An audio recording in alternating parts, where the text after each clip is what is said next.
Born head teachers have expressed grave concerns about the impact of the new Ofsted framework on staff well-being, but also on the punishing impact that they will have on schools in deprived areas. Will the Minister meet with me and with Eastbourne head teachers for a roundtable to discuss how we can avoid disastrous consequences again? Mr. Speaker, I'd be very happy to meet with the honourable member. The new framework has been designed to support the well-being of heads and to give a clear and full view of school performance, but happy to continue that conversation. Joe White. Thank you, Mr. Speaker. I welcome this government's announcement that there will be 8 Best Start family hubs across Bassett Law. In Manton, Retford, West Bassett Law, the Oasis Community Centre, Hallcroft, Harworth, Burcoats and Misterton, the highest number in the country. Will the Minister agree with me that this will guarantee an excellent start for hundreds of children across my constituency? I do agree with her. I thank her for all she's done for children and families in her constituency. We are determined to ensure every child gets the best start in life and every family gets the community and connection these hubs will offer. Mandelson. Thank you, Mr. Speaker. 25% of Selston High School has had to close down because it's got structural problems. Now, the school has submitted a bid for the school's rebuilding programme, so could the Minister please ensure that this school gets the funding it needs to reopen its doors? Mr. Speaker, I was concerned to hear that the school did need to shut last Monday. Cheering a school closure is no laughing matter. And, of course, I'm thankful, Mr. Speaker, that children are back in school. They're back in school on Tuesday. I'd be very happy to speak to the honourable member about the situation, but, of course, it is the legacy of the member, the party he was a member of, and before the party he is now a member of. Final question, Jane Kirkham. Thank you, Mr. Speaker. I'd like to welcome the experts at hand service and the £3.7 million that's been given to Cornwall to set this up. However, we struggle to get OTs, ed psychs and speech and language therapists down in rural and coastal areas. Could the Minister say what incentives or what they're doing to encourage these people to come down to Cornwall to work in our services? Mr. Speaker, we were really delighted to announce £429 million into new speech and language therapists, occupational therapists, educational psychologists, which will go to communities around the country, and we're working very closely with colleagues in health to ensure that there are no cold spots and every single school and child has access to that essential support. Change over.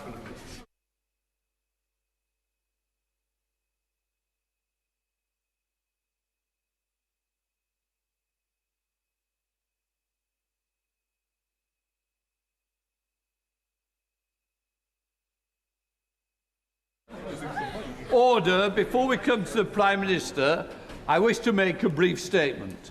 The subject we're about to discuss is the utmost seriousness. I expect the discussion to be focused on the facts and the issues at hand, and not on personal attacks against individual members. While certain criticisms may be made about the government collectively, as Kim May, paragraph 21.24, makes clear that any accusations against individual members about lying or misleading the House may only be made on a substantive motion. They may not be made as part of an exchange on a statement. The House rule on this is in place to ensure that members focus on the substantive matters under discussion, and if the debate is needed on matters of individual conduct, that must be drawn in the proper terms with notice. I encourage all members to engage in respectful debate, and our constituents would expect. I therefore now come to the statement. Prime Minister Keir Starmer. Thank you, Mr. Speaker. With permission, I'd like to provide the House with information that I now have about the appointment of Peter Mandelson as our ambassador to the United States. But, Mr. Speaker, before I go into the details, I want to be very clear with this House that while this statement will focus on the process surrounding Peter Mandelson's vetting and appointment, at the heart of this, there is also a judgment I made that was wrong. I should not have appointed Peter Mandelson. I take responsibility for that decision. and I apologise again to the victims of the paedophile Jeffrey Epstein, who were clearly failed by my decision. Mr. Speaker, last Tuesday evening, the 14th of April, I found out for the first time that on the 29th of January 2025, before Peter Mandelson took up his position as ambassador, the Foreign Office officials granted him developed vetting clearance against the specific recommendation of the United Kingdom security vetting that developed vetting clearance should be denied. Not only that, the Foreign Office officials who made that decision did not pass this information to me, to the Foreign Secretary, to her predecessor, the Deputy Prime Minister, to any other minister, or even to the former Cabinet Secretary, Sir Chris Wormold. I found this staggering, and therefore last Tuesday I immediately instructed officials in Downing Street and the Cabinet Office to urgently establish the facts on my authority. I wanted to know who made the decision, on what basis, who knew, and Mr. Speaker, I wanted that information for the precise and explicit purpose of updating this House. Because this is information I should have had a long time ago. And it is information that this House should have had a long time ago. It is information that I and the House had the right to know. I will now set out a full timeline of the events in the Peter Mandelson process, including from the fact-finding exercise I instructed last Tuesday. Before doing so, I want to remind and reassure the House that the Government will comply fully with the humble address motion of the 4th of February. Mr. Speaker, in December 2024, I was in the process of appointing a new ambassador for Washington. A due diligence exercise was conducted by the Cabinet Office into Peter Mandelson's suitability, including questions put to him by my staff in Number 10. Peter Mandelson answered those questions on the 10th of December, and I received final advice on the due diligence process on the 11th. I made the decision to appoint him on the 18th of December. The appointment was announced on the 20th, and the security vetting process began on the 23rd of December 2024. Mr. Speaker, I want to make clear to the House that for a direct ministerial appointment, it was usual for security vetting to happen after the appointment, but before starting in post. That was the process in place at the time. Mr. Speaker, this was confirmed by the former Cabinet Secretary, Sir Chris Wormold, at the Foreign Affairs Select Committee on the 3rd of November 2025, when he gave evidence. Sir Chris made clear, and I'm quoting him now, when we are making appointments from outside the civil service, the normal thing is for security clearance to happen after appointment, but before the person signs a contract and takes up post. At the same hearing of the same Select Committee, the former Permanent Secretary to the Foreign Office, Ollie Robbins, said, and I quote again, Peter Mandelson did not hold national security vetting when he was appointed, but, he went on, as is normally the case with external appointments to my department and the wider civil service, the appointment was made subject to obtaining security clearance. Mr. Speaker, after I sacked Peter Mandelson, I changed that process so that now an appointment cannot be announced until after security vetting is passed.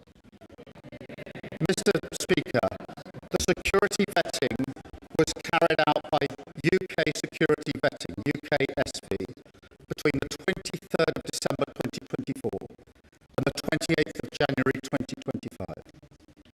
UKSV conducted vetting in the normal way, collecting relevant information as well as interviewing the applicant, in this case, on 2 occasions.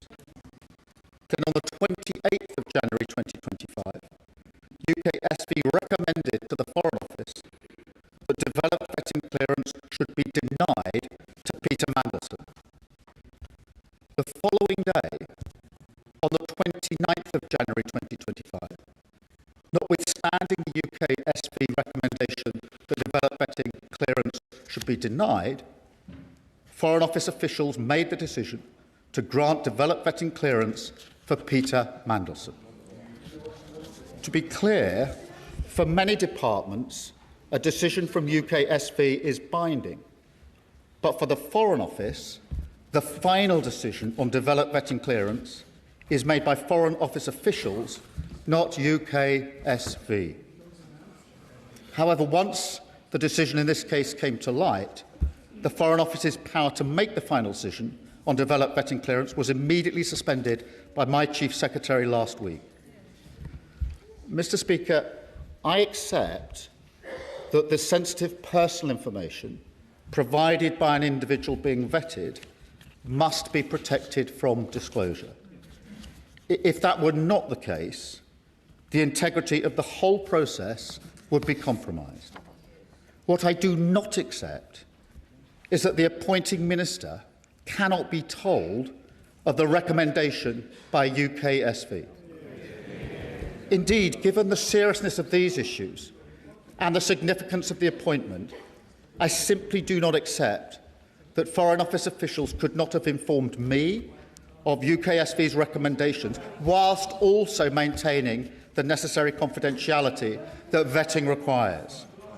There is no law that stops civil servants sensibly flagging UKSV recommendations while protecting detailed sensitive vetting information to allow ministers to make judgments on appointments or on explaining matters to Parliament. So let me be very clear. The recommendation in the Peter Mandelson case could and should have been shared with me before he took up his post. Mr. Speaker, let me make a second point. If I had known before he took up his post that UKSV recommendation was that developed vetting clearance should be denied, I would not have gone ahead with the appointment. Mr. Speaker, let me now move to September 2025, because events then and subsequently show with even starker clarity the opportunities missed by Foreign Office officials to make the position clear.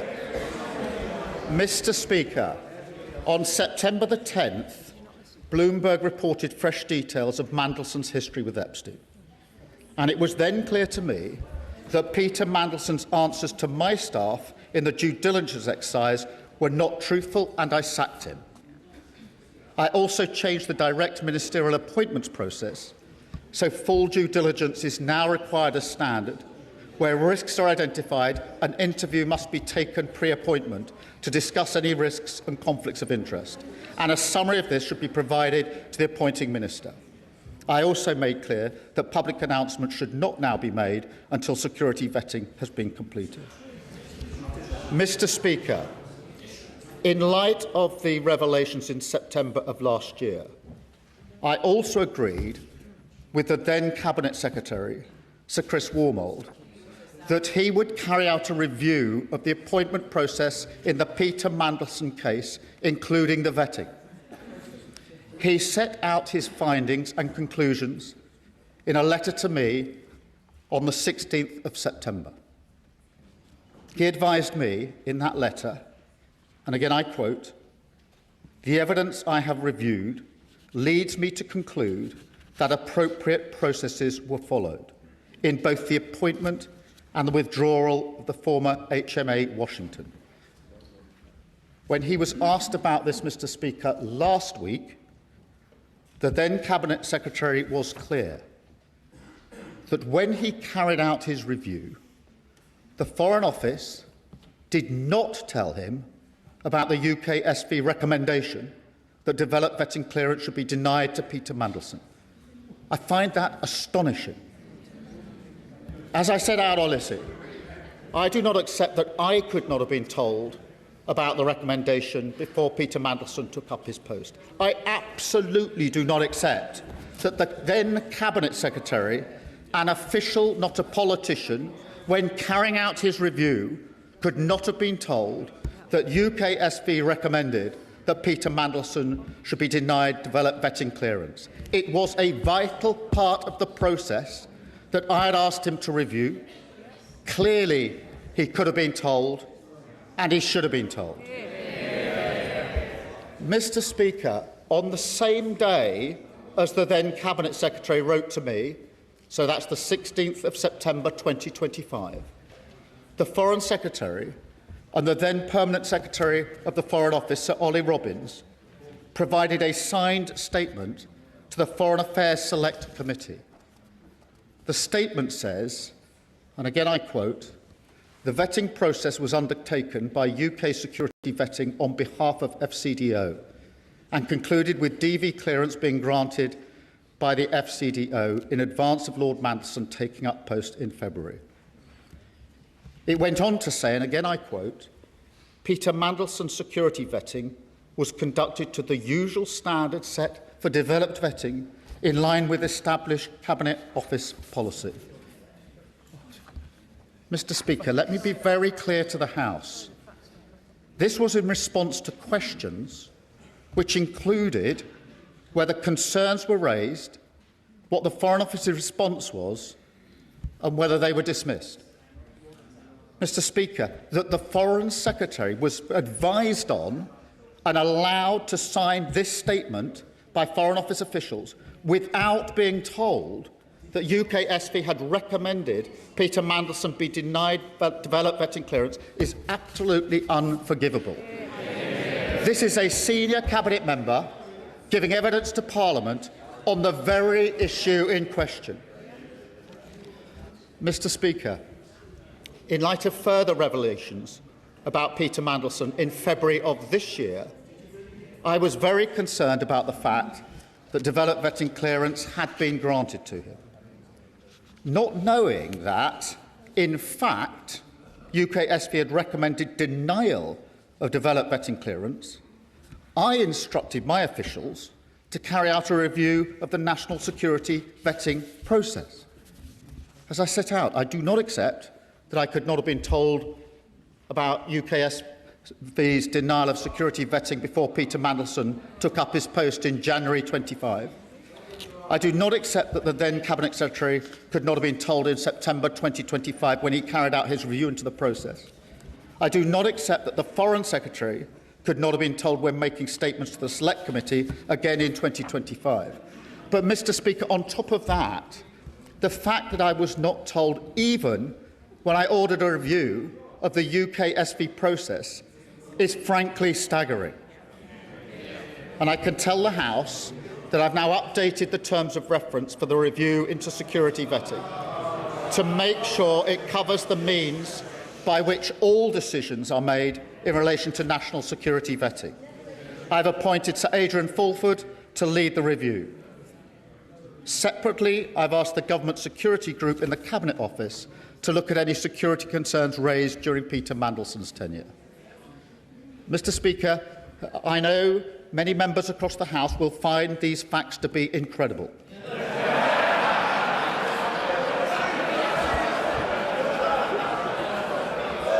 To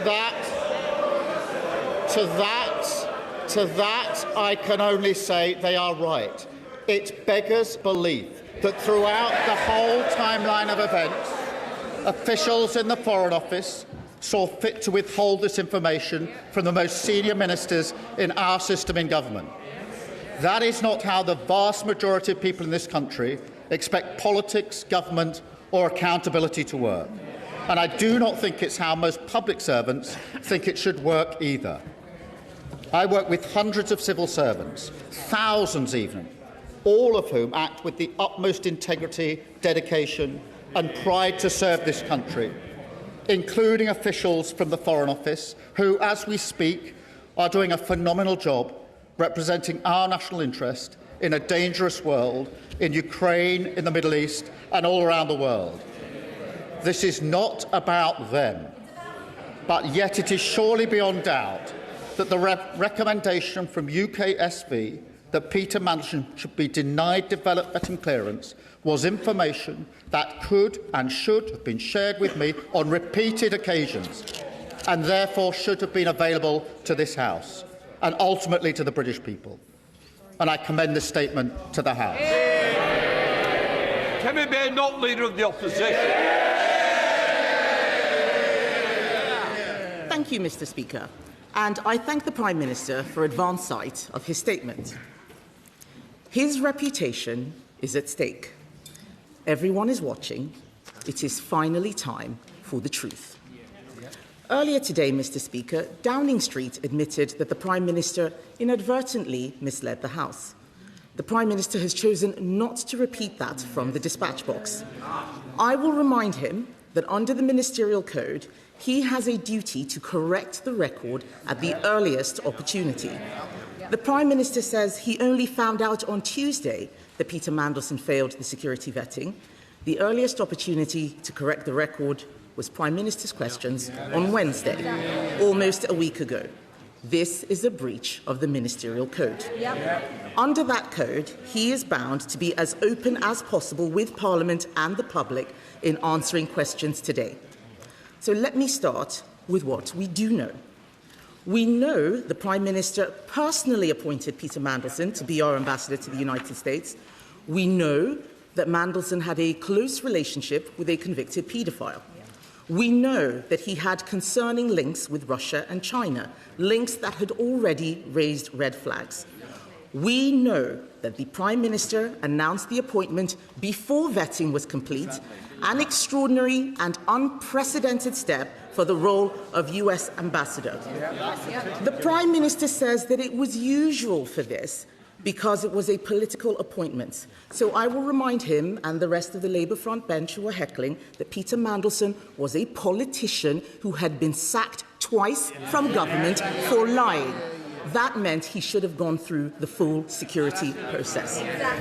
And we also know, finally, Mr. Speaker, that when Peter Mandelson failed the security vetting, he was allowed to continue in the role with access to top-secret intelligence and security information. This goes beyond propriety and ethics. This is a matter of national security. So let me turn to what we do not know. We still do not know exactly why Peter Mandelson failed that vetting. We do not know what risks our country was exposed to, and we do not know how it is possible that the Prime Minister said repeatedly that this was a failure of vetting, went on television and said things that were blatantly incorrect, and not a single advisor or a single official told him that what he was saying wasn't true. At every turn, with every explanation, the government story has become murkier and more contradictory. It is time for the truth. There are too many questions to ask in the allotted time, Mr. Speaker, so I'm now going to ask the Prime Minister just 6 questions, and I have taken the unprecedented step of providing these questions to the Prime Minister in advance. So he has them in front of him. And I have asked for these questions. To be put online for the public. They and I expect him to answer. The Prime Minister appointed a national security risk to our most sensitive diplomatic post. Let's look at how this happened. The Right Honourable Gentleman told me at PMQs in September 2025 that full due process was followed in this appointment. We now know that in November 2024, Lord Case, the then Cabinet Secretary, told him this process required security vetting to be done before the appointment. He did not mention any of what Lord Case said in his statement earlier.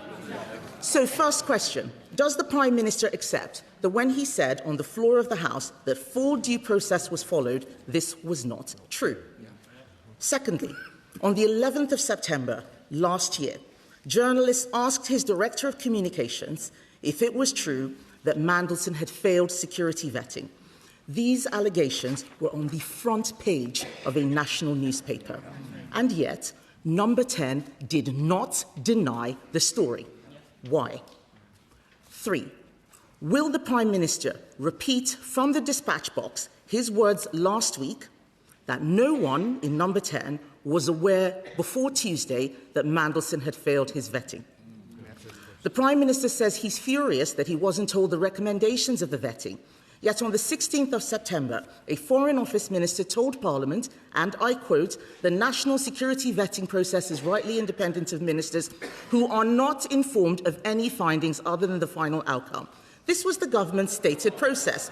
So why is the Prime Minister so furious that it was followed? On the 4th of February 2026, the Prime Minister, fifth question, Mr. Speaker, on the 4th of February 2026, the Prime Minister told me from the dispatch box that the security vetting he had received had revealed Mandelson's relationship with Epstein. How could he say that if he had not seen the security vetting? And finally, Mr. Speaker, Starmer is a Russian defense company closely linked to the Kremlin and Vladimir Putin's war machine. Was the Prime Minister aware, before the appointment, that Peter Mandelson had remained a director of that company long after Russia's invasion of Crimea? Mr. Speaker, everyone makes mistakes. It is how you face up to those mistakes that shows the character of a leader. Instead of taking responsibility for the decisions he made, the Prime Minister has thrown his staff and his officials under the bus. This is a man who once said, "I will carry the can for the mistakes of any organisation I lead." Instead, he has sacked his cabinet secretary. He has sacked his director of communications. He has sacked his chief of staff. And he has now sacked the permanent secretary of the Foreign Office. All of these people fired for a decision he made. The Right Honourable Gentleman's defence is that he, a former director of public prosecutions, is so lacking in curiosity that he chose to ask no questions about the vetting process. He asked no questions about Mandelson's relationship with Epstein. He asked no questions about the security risk Mandelson posed. Apparently, he didn't even speak to Peter Mandelson before his appointment. It doesn't appear that he asked any questions at all. Why? Because he didn't want to know. He had taken the risk. He had chosen his man. Whitehall had to follow. It is the duty of the Prime Minister to ensure he is telling the truth. Or does the Ministerial Code not apply to him? I'm only holding the Prime Minister to the same standard to which he held others. On the 26th of January 2022, the Right Honourable Gentleman said to a previous Prime Minister at this dispatch box, if he misled the House, he must resign. Does he stand by those words, or is there one rule for him and another for everyone else? Mr. Speaker, let me respond to those points. Firstly, when I found out what had happened on Tuesday evening last, I wanted to have answers to the question who made the decision to recommend to give clearance on developed vetting contrary to the advice, why that was done, and who knew about it, so that I could provide the information to the House, Mr. Speaker. That is the exercise that's been conducted since Tuesday evening and today, so that I could come here today to give the full account to the House, which I've just set out. Mr. Speaker, she asked me about developed vetting security clearance after the appointment. I set out that wasn't me saying that. I read out the evidence of the former permanent secretary about that and the former cabinet secretary in relation to that. And I think the quotes that I've given to the House are clear enough in relation to that. She also asks why Peter Mandelson failed. Mr. Speaker, it's important to make a distinction between the information provided to the review and the recommendation. The information in the review must be protected and has been protected, because otherwise the integrity of the entire system would fall away. But the recommendation doesn't need to be protected and should not have been protected. Mr. Speaker, in relation to her questions, in relation to the answer about full due process, that was the information that I had, that I put before the House, and it was confirmed to be by Sir Chris Wormald, because in September I asked him to conduct a review of the process to assure me that the process was correctly carried out. He did that and wrote to me on the 16th of September, giving me his conclusions. In relation, Mr. Speaker, to reports in the media, Number 10 was repeatedly asked about the facts surrounding Peter Mandelson's clearance and was assured that the proper process was followed in that case. Mr. Speaker, in relation to those in Number 10, let me give the answer. Nobody in Number 10 was informed about UK SV's recommendation. Mr. Speaker, just to be clear and for the record, the Cabinet Office Permanent Secretary did receive information recently and then sought the necessary and legal advice. Once those checks were completed by the Cabinet Office Permanent Secretary, I was told, that is in the last 2 weeks or so, that was entirely the right procedure, to get the legal advice and then to bring it to my attention at the first opportunity. It was the right procedure that was followed by my officials in the last few weeks. Mr. Speaker, in relation to why I was furious about the process, for the very reason, Mr. Speaker, I strongly believe I should have been given this information at the very outset. I strongly believe there were repeated times when I should have been told. I should have been told on appointment. I should have been told when Peter Mandelson was sacked. The Cabinet Secretary should have been told when he reviewed the process. The Foreign Secretary should have been told before she was asked to sign a statement to the Select Committee. And I should have been told when I ordered a review of vetting, Mr. Speaker. In relation to the point she makes about what I said in February in answer to a question of hers, I make it very clear, Mr. Speaker, I had not seen the security vetting file. I did not know that UK SV... The question asked me about vetting. I knew about the due diligence, and that's why I put before the House what I knew about the due diligence in relation to Epstein. The question asked me about vetting, and I knew what the due diligence has said, and therefore I told the House what the due diligence has said. I didn't tell them what security vetting had said because I hadn't seen the file in relation to that. Mr. Speaker, in relation to the particular details in relation to Peter Mandelson, I acted on all of the information I had available to me. The simple fact of the matter is I should have had more information. I didn't have that information. The House should have had that information, and I've now set it out in full to the House. Chair of the Foreign Affairs Select Committee, Dame Emily Thornbury. Thank you very much, Mr. Speaker. The truth is that my committee did ask. We asked on the record, and we got a partial truth that could hardly be the whole truth. But we are on record as asking the very questions that hecklers on the other side say should have been asked.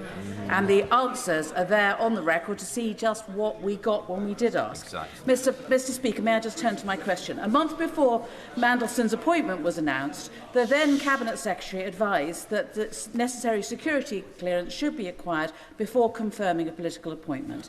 That doesn't seem to have been the usual practice. I'm glad that it's changed because it was clearly abused. Because what happened was that somebody, probably Peter Mandelson himself, leaked to the press his appointment as US ambassador, effectively bouncing the government into confirming it.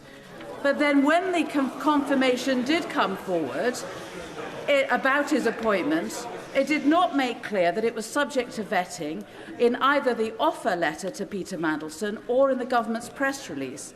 I'm afraid to say, doesn't this look like, for certain members of the Prime Minister's team, getting Peter Mandelson the job was a priority that overrode everything else, and that security considerations were very much second order? Prime Minister. Well, can I thank her for her question? Her committee did ask relevant questions, and that's why I have indicated that it was unforgivable that the Foreign Secretary was asked to sign a statement in response to those very questions without being told about the recommendation. The questions were asked. She was asked to advise and asked to sign a statement without being told the relevant information, and that is unforgivable. As for the appointment before developed vetting, I've changed that process now so that it can never happen again, and she heard me quote the evidence of the former Cabinet Secretary and the former Permanent Secretary in relation to that. Mr Speaker, can I just deal with the third point she makes? And that is that somehow the Downing Street's wish to appoint Peter Mandelson overrode security concerns. Mr Speaker, let me be very clear. If I had been told that Peter Mandelson or anybody else had failed security, had not been given clearance on security vetting, I would not have appointed them. A deliberate decision was taken to withhold that material from me. A deliberate decision was taken to withhold that material. This was not a lack of asking. This wasn't an oversight. It was a decision. It was a decision taken not to share that information on repeated occasions. Sir David, Leader of the Liberal Democrats. Thank you, Mr Speaker. It's 2022 all over again. Back then, when he stood on this side of the House, and it was Boris Johnson who was accused of misleading Parliament and scapegoating senior officials, the then Leader of the Opposition couldn't have been clearer. The public need to know, he said, that not all politicians are the same, that not all politicians put themselves above their country, and that honesty, integrity and accountability matter. So he promised change, Mr Speaker. He promised to break the cycle and stop the chaos. And he promised a government with, and I quote, more focus on long-term strategy, not the short-term distractions that can animate Westminster. I'm afraid the fact that he even had to make the statement today shows how badly he has failed, how badly he has let down the millions of people across our country who are so desperate for change. He blames his officials. He says he had no idea. He gives every impression of a Prime Minister in office, but not in power. The facts remain, even on his own account. The Prime Minister appointed Peter Mandelson as Ambassador to the United States even after he had been warned about his relationship with Jeffrey Epstein. The Prime Minister announced the appointment before Mandelson had been vetted, despite the clear risk to national security of putting someone unsuitable in that role. And one of his top officials, just 3 weeks into the job, clearly believed the Prime Minister wanted Mandelson to be appointed regardless of what the vetting process turned up. And the Prime Minister has relied on the vetting process to defend his decisions. So why did he ask so few questions personally about the vetting process itself? We all know the truth, Mr Speaker. The Prime Minister knew that appointing Mandelson was an enormous risk. He decided it was a risk worth taking. A catastrophic error of judgment. And now that it's blown up in his face, the only decent thing to do is to take responsibility. Back in 2022, the Prime Minister rightly accused Boris Johnson of expecting others to take the blame while he clung on. That was not acceptable then, and it's not acceptable now. So I hope the Prime Minister can at least tell the House this, and we'll be listening very carefully to his answer. Was he given advice by Simon Case, the then Cabinet Secretary, that the necessary security clearances should be acquired before he confirmed his choice for US Ambassador? And did he follow that advice? Yes or no? Mr Speaker, after the years of chaos under the Conservatives, we needed a government focused on the interests of the people, the cost of living crisis, the health and care crisis, our national security. We needed a government of honesty, integrity and accountability. So will the Prime Minister finally accept that the only way he can help to deliver that is to resign? Prime Minister. Mr Speaker, set out in my statement the full facts. And in September, when the Bloomberg emails came to light, I asked the Cabinet to review the process, then Cabinet Secretary to review the process. He told me the process was as it should have been. And as soon as the information about security vetting came to light last Tuesday, I asked for the facts to be established so I could update Parliament. He asks me about the announcement before developed vetting. He's heard the evidence that I've given to the House from the former Cabinet Secretary and from the former Permanent Secretary. In relation to the advice from Simon Case, Mr. Speaker, when I asked the former Cabinet Secretary to review the process after September 25, he specifically addressed whether the process had been followed by referencing the Simon Case letter and assured me that the process was the right process to have followed. So in answer to his question, that was specifically looked at by Sir Chris Wormold in the review that was conducted in September of last year. Dame Diane Abbott. Sorry, Diane Abbott.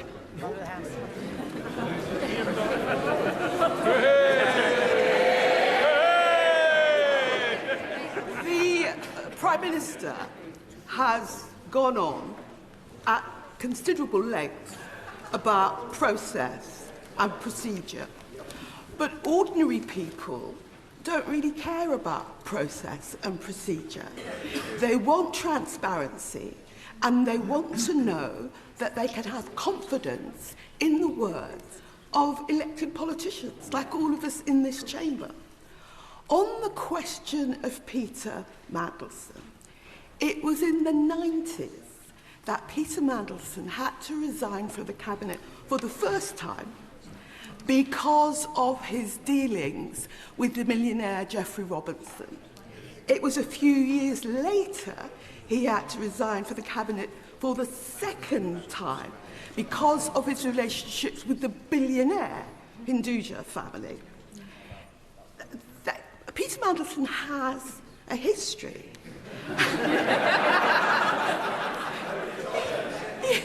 Peter Mandelson has a history. And what this House wants to know is why, knowing Peter Mandelson's history, going back now 30 years, and given what has been known, it's one thing to say, as he insists on saying, nobody told me. Nobody told me anything. Nobody told me. The question is, why didn't the Prime Minister ask?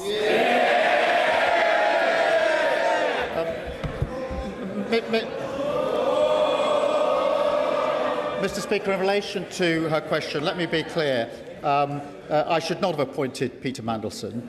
As soon as the further revelations came to light, I asked the Cabinet Secretary to review the process so I could be assured about the process. He wrote to me on the 16th of September, setting out the conclusions of that review and assuring me the process had been followed properly.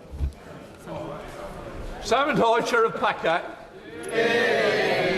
Thank you, Mr. Speaker. The Prime Minister has spoken about process and the reviews and trying to put that which went wrong right. That is to be supported. But he's also asking the House and the country to believe that, notwithstanding a front-page media splash that Peter Mandelson had failed the vetting process, that there was nobody in Number 10 or in any government department that even thought to say, is there any truth in this? Could I have a briefing on that? We need to knock this story down. If nobody asked, that is the shameful thing. And if nobody asked, does it not say to the Prime Minister that the operation of his government, which seems to be process, strategy, review, never my fault, is not sustainable and is not welcomed by the country at large? In answer to his question, the FCDA was repeatedly asked in light of inquiries. The same answer came back because a clear decision had been taken that this information was not going to be disclosed.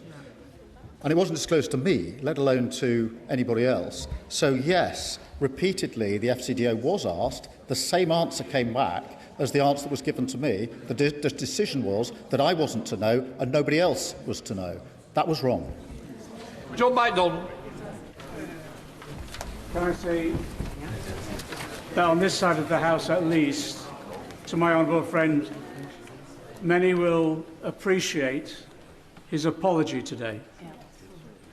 But many of us will remain bewildered still why that appointment took place, despite the warnings that many of us gave him. And isn't the reality this, that when he sought to realise his ambition to become leader of the Labour Party, with very little base within the party, he became dependent on McSweeney and Mandelson and Labour together to organise, fund his election. And that when he became Prime Minister, the reward for McSweeney was control of Number 10, and for Mandelson, the highest diplomatic office. And the message, the unspoken message to civil servants was, what Mandelson wants, Mandelson gets. This has damaged the party that I've been a member of for 50 years. I urge him to take steps to clear this toxic culture out of our party and take the first step by having an independent inquiry into Labour together. Prime Minister.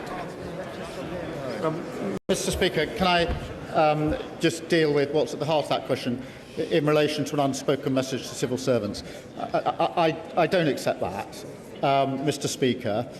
It is simply not good enough on a question of national security where clearance, the recommendation is clearance be denied, for anyone, particularly senior civil servants, to do anything other than provide me with the relevant information, and that is what should have happened in this case.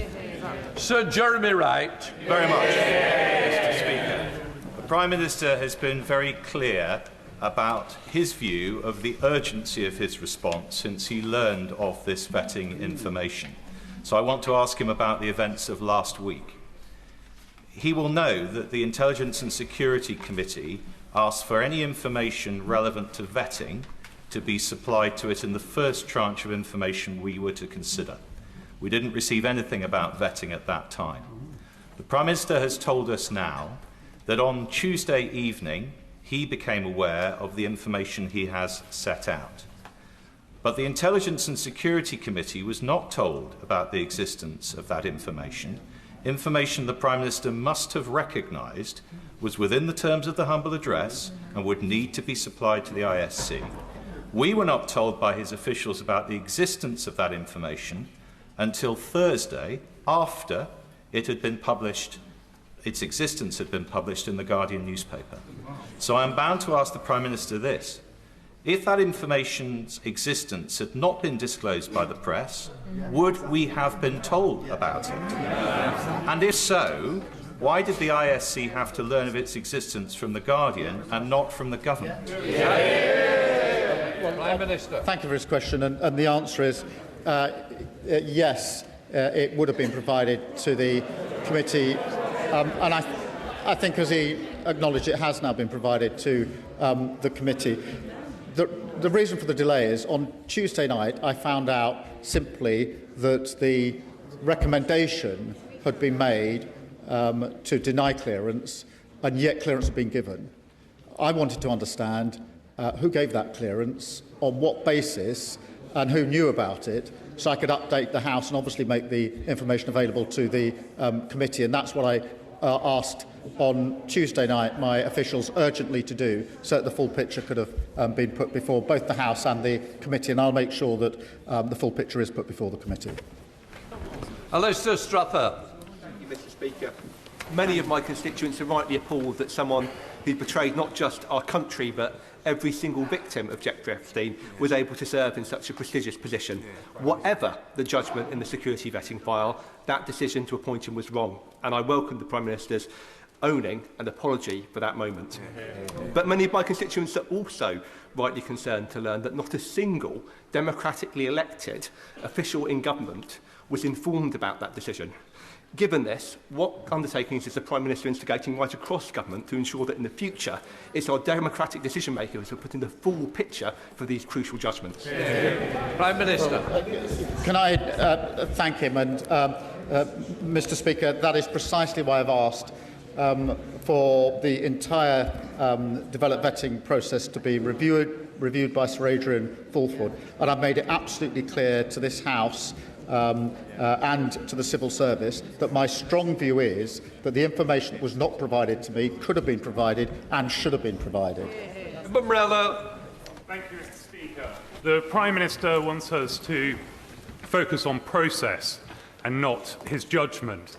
But this entire episode is the direct result of his decision to make a direct appointment to one of the most senior roles in the FCDO of somebody who was wholly inappropriate for the role. So can the Prime Minister at least confirm to the House that this was a singular error of judgment and that his number 10 operation has not proposed political appointee for any other senior role in the FCDO? Prime Minister. In relation to the decision, yes, it was my decision. It was an error of judgment, and that's why I've apologised to the victims of Epstein. I've done it again today, and right to do so. In relation to the second point of his question, whether any other political appointments, I will have to just check on that and get back to him because I'm not. There are very many appointments made. There are very many appointments made to senior positions, and I will just check that for him. Mr. Speaker, the House and the public understand the importance of independent security vetting and why sensitive personal information must be protected, but they are also shocked that decisions of such significance could be taken without the knowledge of the Prime Minister. I have worked closely with the Prime Minister and know how seriously he takes national security and accountability to this House. So can the Prime Minister set out what steps he will take to remove any ambiguity, so where there are serious concerns, those risks are flagged to ministers, ensuring that accountability to this House and to the country is always upheld? Prime Minister. I thank her for her question, Mr. Speaker. That is why last week the Chief Secretary suspended the power of the FCDO to make a recommendation or to take a decision contrary to the recommendation of UK SV. Sir David Debs. Mr. Speaker, the Prime Minister has twice rebuffed first the Leader of the Opposition, then the Leader of the Liberal Democrats, when they said that the then Cabinet Secretary's advice to the Prime Minister was to get the clearance before the announcement. So I'm going to read in one sentence from a document entitled Options for HMA Washington from the Cabinet Secretary of the day to him personally. It says, if this is the route you wish to take, you should give us the name of the person you would like to appoint, and we will develop a plan for them to acquire the necessary security clearances and do due diligence on any potential conflicts of interest or other issues of which you should be aware before confirming your choice. The House doesn't want to hear about what Mr. Wormold said a year later. That was the advice then. Why didn't he follow it? Mr. Speaker, he reads out the passage from Mr. Case's advice. The process that was followed was what I understood to be the usual process. In other words, the appointment was subject to the security vetting. It is why, when Sir Chris Wormold looked at it in September, he addressed the question by reference back to Simon Case's letter, because I wanted to know the process that had been followed was the right process, and that is what Sir Chris Wormold looked at. He looked at it expressly by reference to the Simon Case letter that has just been read out and assured me that the right process was followed when he reviewed it. Thank you, Mr. Speaker. Anybody who knows the Prime Minister will know full well that he would never, ever deliberately mislead this House. But the reality is this, Mr. Speaker, ex post facto vetting is utterly pointless when the appointment is political. And the trouble, Mr. Speaker, that we all face is that trust in the Prime Minister and in politics is diminishing as this sorry saga continues. So in the 17 days we have, leading to those very important elections, never mind question, those very important elections, what does the Prime Minister propose to do to win back the trust of the country? Prime Minister. Mr. Speaker, in relation to his point about vetting in relation to political appointments, I don't agree, but I do agree that the due diligence for direct ministerial appointments should be the same as for any other appointments. It clearly wasn't, and that's why in September I ordered that it be changed in order to make sure it is the same process, whether it's a direct ministerial appointment or any other appointment. In relation to the country, Mr. Speaker, it is important that we remain focused on the cost of living and on dealing with the war on two fronts that we face in this country, and I intend to do that. Stephen Flynn. Mr. Speaker, the harshest and most important truth in this entire process is that the Prime Minister of the United Kingdom chose to proactively ignore the victims of Jeffrey Epstein when he made the political choice to put Peter Mandelson in as the UK's most senior diplomat in the United States of America, despite knowing that he had maintained a friendship with Jeffrey Epstein himself. We have since seen Peter Mandelson be investigated for potential misconduct in public office, and we, of course, now learn through the media that Peter Mandelson had failed his security vetting. The Prime Minister blames all of this, all of it, on the judgment of others. But I'm interested in his judgment. Does he believe himself to be gullible, incompetent, or both? Yeah. Prime Minister. Mr. Speaker, I thank him for his question. I've laid out the relevant facts. It is absolutely clear that nobody is suggesting that this information was made available to me. It clearly wasn't made available. It should have been made available, and I would not have made the appointment had it been made available. That is why I set out the facts in some considerable detail to the House, with relevant quotes from all the relevant players in this. Stella Creasy. Thank you, Mr. Speaker. The Prime Minister is being candid about some of the challenges in this process. I'm sure he will share the frustration across this House that revelations keep coming and this matter keeps coming back to Parliament. Now, he says that he has acted to prevent any further challenges in the vetting system for the government for senior appointments. Can he therefore give all of our constituents and this House the reassurance that he has no further sense there will be any challenges to any other senior appointments through the vetting process that this government has made? Mr. Speaker, that is precisely why I've asked for a review to be carried out of the security vetting. I have no reason to believe that to be the case, but I want to be assured about the security vetting process, and that's why I've asked Sir Adrian Fulford to look at it so he can give me that further reassurance. I will then, of course, pass that on to the House. Dame Karen Bradley. Thank you very much, Mr. Speaker. The Prime Minister has just told us that after he sacked Peter Mandelson, he changed the process so that now an appointment cannot be announced until after security vetting is passed. Why did he do that if he didn't think there was a problem with the security vetting? Well, Mr. Speaker, in September, it became clear to me that in relation to the due diligence that had been carried out by the Cabinet Office, Peter Mandelson had been asked questions by my staff and given answers which were not truthful. That was exposed by the Bloomberg emails. At that point, I became concerned about the entire process. I asked for the review of the process by Sir Chris Wormold, which he carried out, but I also made it immediately clear that I would change the due process so that whether it's direct ministerial appointments or any other appointments, the same process was gone through. And I also wanted to make it clear that I didn't think that it was right that appointments should be announced before security vetting was gone through in any circumstances, and therefore I changed it straight away. Rachel Blake. Thank you, Mr. Speaker. My constituents are deeply concerned about the appointment of Peter Mandelson, and they want to see complete transparency going forward.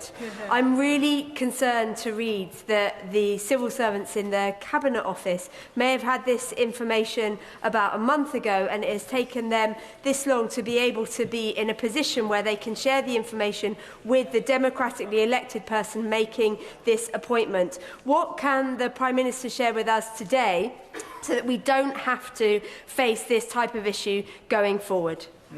Prime Minister. Can I address that head on? Because what happened was that the information came to the attention of senior civil servants who were in fact doing the compliance work on the humble address. When they saw the information about developed vetting, they took legal advice straight away to ask whether it was legal to disclose that to me. They got that advice, and as soon as the advice was given, they disclosed it to me straight away last Tuesday. That was the right and appropriate thing for them to do. There's no criticism of what they did. Rachel Gilmore. Thank you, Mr. Speaker. We know that last September, MI6's finding that Mandelson's compromising business interests was accurate. I mentioned it myself on September the 15th in 2025. He failed his security vetting. We also know the former Cabinet Secretary advised the Prime Minister to carry out security clearance for Mandelson before his appointment.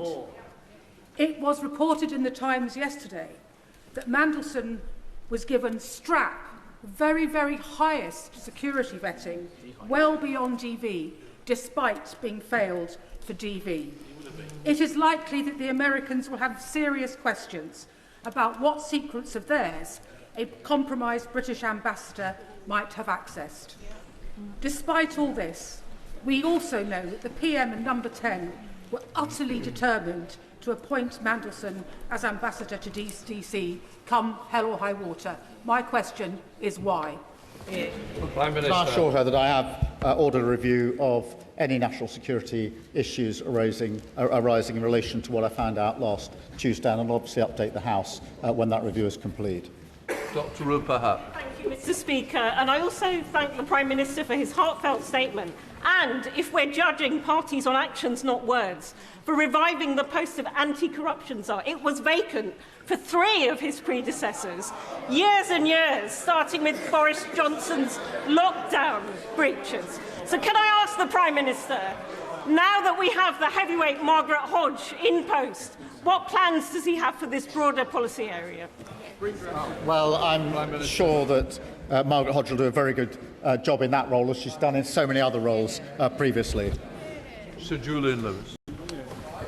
Who first suggested to the Prime Minister that Mandelson should be appointed as our ambassador to the United States, or was it just his own idea? Did it never cross his mind that Mandelson was at risk of failing the vetting process?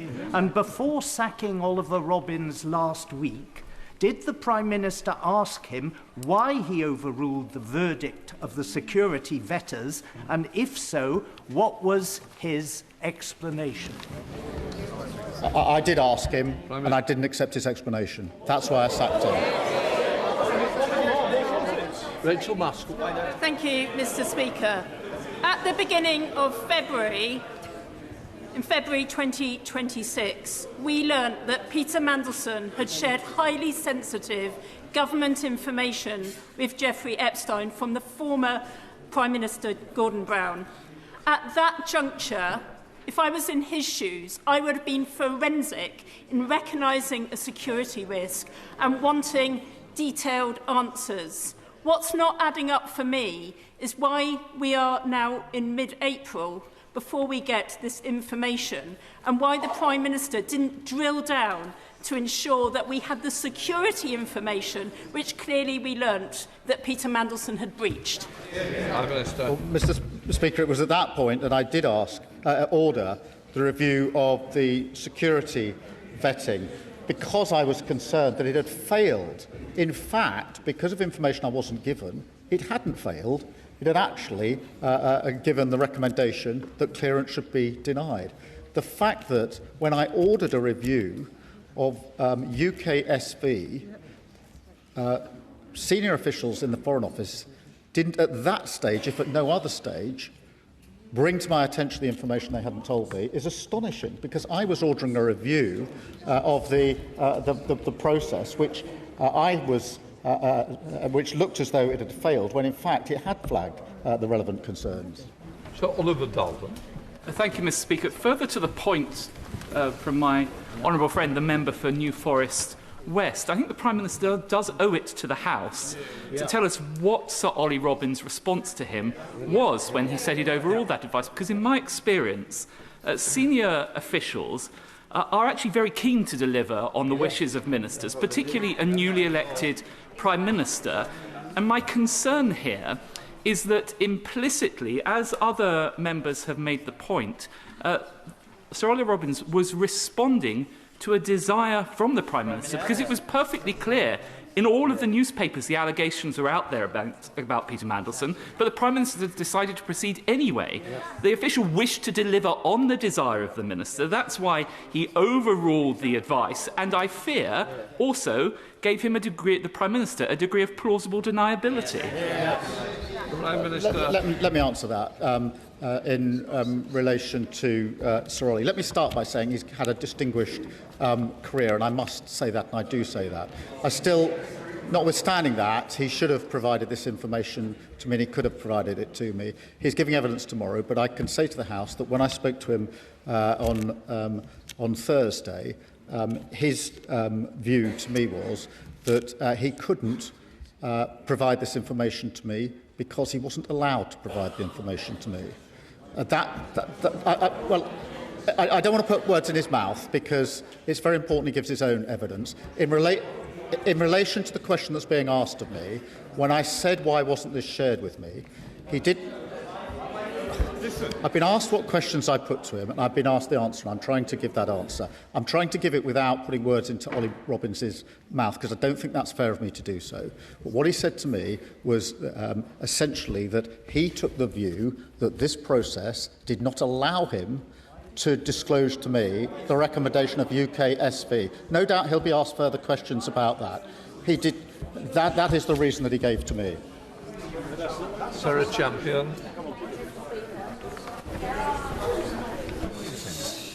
There are 61 conflicts raging around the world. I've never known international diplomatic relationships to be more fractured. FCDO is pushing through 40% cuts of aid and 25% cuts of staff, all under the watch of the permanent Under-Secretary. So can I ask the Prime Minister what risk assessment was carried out before he was removed? Prime Minister. Mr. Speaker, I was dealing with a very serious issue. I asked my team to establish urgently the facts on Tuesday night. I spoke to the former Permanent Secretary on Thursday night. As a result of the information I had and the exchanges I had, I made it clear that I no longer had confidence in him. Anderson. Thank you, Mr. Speaker. The problem the Prime Minister's got is no one believes him. The public don't believe him. The MPs on this side of the House don't believe him. His own gullible backbenchers don't believe him. So does the Prime Minister agree with me? He's been lying. Prime Minister, please. Sorry, we don't use those words, and I'm sure the members withdrawn it. Mr. Speaker, I have the greatest respect for you and your office, but I will not withdraw. That man couldn't lie straight in bed. No, order. Mr. Anderson, you'll have to leave. Phil Brettle. Speaker, when Sir Ollie Robbins came before the Foreign Affairs Committee on the 3rd of November last year, he was asked by my honourable friend, the member for Liverpool Walton, whether, in the context of vetting, Lord Mandelson's appointment was escalated.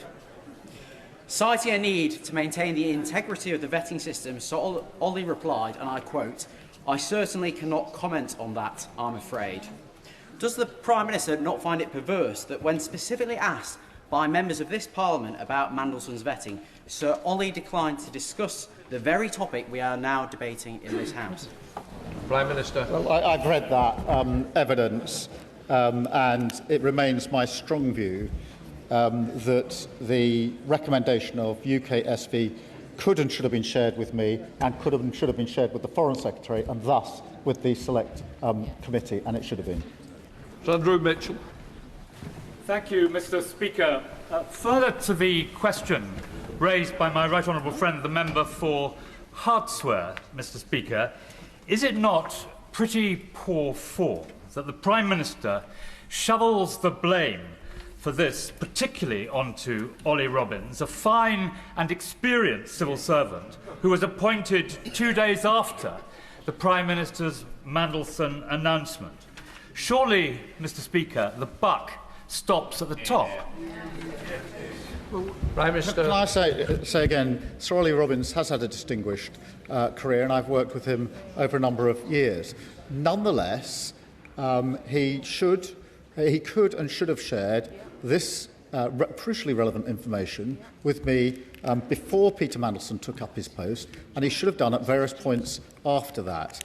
And it was because of that that I lost confidence in him. That doesn't mean he hasn't got a distinguished career. He does have a distinguished career. John Davey. Thank you, Mr. Speaker, and I thank the Prime Minister for his statement. I know the Prime Minister is aware that public confidence in politicians needs to drastically improve in order to retain the public's trust. With this in mind, Reform has been accepting donations from millionaires in cryptocurrency, making it difficult to trace who actually funds them. Does the Prime Minister agree that Reform relying on millionaires' dodgy cryptocurrency is a security risk? Mr. Speaker, we've taken a number of measures in relation to crypto. Relevant, don't worry, let's move on. Stephen Bartley. Thank you, Mr. Speaker. In the readout of the Prime Minister's meeting on the 15th of April on vetting, it says, and I quote, "There is no evidence that the decision to grant DV, despite the UKSV advice, had been disclosed to anyone outside FCDO and UKSV until the vetting document itself was shared with the Permanent Secretary of the Cabinet Office." Is he therefore saying that neither the Chair of the Joint Committee on Intelligence nor the National Security Advisor were aware of this security risk with our most important strategic ally until the vetting document itself was shared with Cat Little? Yes, Prime Minister. So sorry. I understand that to be the case. Obviously, no, I'm only saying that it wasn't my decision to withhold it. I understand, if I've understood Sir Ollie's position correctly, that his argument is he can't share it, or he couldn't share it with anyone. With anyone. That's as I understand it. It certainly wasn't shared with the National Security Advisor. I don't think it was shared with anybody else. But it's a question that, as far as I know, it hasn't been until it was seen by my officials, legal advice was taken and shown to me. It wasn't shared with anybody else. Rinder Singh Joseph. Thank you, Mr. Speaker. I thank the Prime Minister for his statement and the clarity contained within that, and for his apology again.